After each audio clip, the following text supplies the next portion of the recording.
আরজিকর কাণ্ডে জড়িত প্রকৃত দোষীদের ফাঁসির দাবিতে নবদ্বীপ শহরের রাধাবাজার ও গ্রামীণ অঞ্চলের স্বরূপগঞ্জ ঘাটে অবস্থান বিক্ষোভ কর্মসূচি সংগঠিত করল নবদ্বীপ শহর ও ব্লক তৃণমূল কংগ্রেস। শনিবার দুপুর থেকে বিকেল পর্যন্ত অনুষ্ঠিত এই কর্মসূচি থেকে সোচ্চার দাবি উঠল এই নারকীয় ঘটনার সঙ্গে জড়িত দোষীদের দৃষ্টান্তমূলক শাস্তির।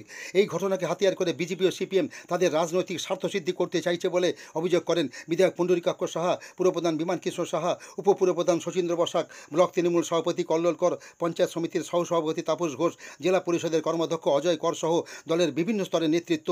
শহর ও ব্লকের আলাদা এই দুটি কর্মসূচিতে উপস্থিত ছিলেন নবদ্বীপ পুরসভার বিভিন্ন ওয়ার্ডের কাউন্সিলর ও নেতৃত্ব, একাধিক গ্রাম পঞ্চায়েতের প্রধান, 8টি অঞ্চলের তৃণমূল সভাপতি সহ অন্যান্য তৃণমূল নেতৃত্ব ও অসংখ্য দলীয় কর্মী ও সমর্থক। আমরা এই মুহূর্তে একটা কথাই বলতে পারি যে পশ্চিমবঙ্গ ব্যাপী একটা ডাক্তারকে, লেডি ডাক্তারকে তারা শারীরিক নির্যাতন করে, ধর্ষণ করে হত্যা করেছে। তীব্র নিন্দা করি, ধিক্কার জানাই। ওই সমস্ত নরপিশাচদের শাস্তি, চরম শাস্তি, ফাঁসির দাবি করি। আমাদের বাংলার মুখ্যমন্ত্রী তিনি বলেছেন যে বিধানসভাতে বিল নিয়ে আসছেন যাতে চরমতম শাস্তি ফাঁসির। আমরা সেই কথাতে আমরা আজকে প্রতিবাদ কর্মসূচিতে অংশগ্রহণ করেছি, অবস্থান করছি।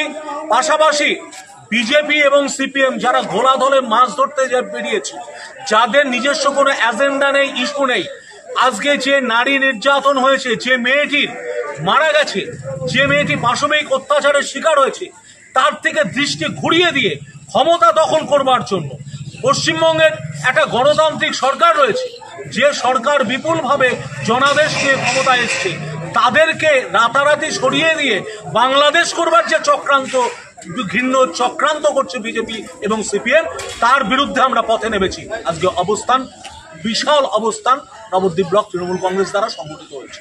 কল্লোল কর, সভাপতি, নবদ্বীপ ব্লক তৃণমূল কংগ্রেস কমিটি।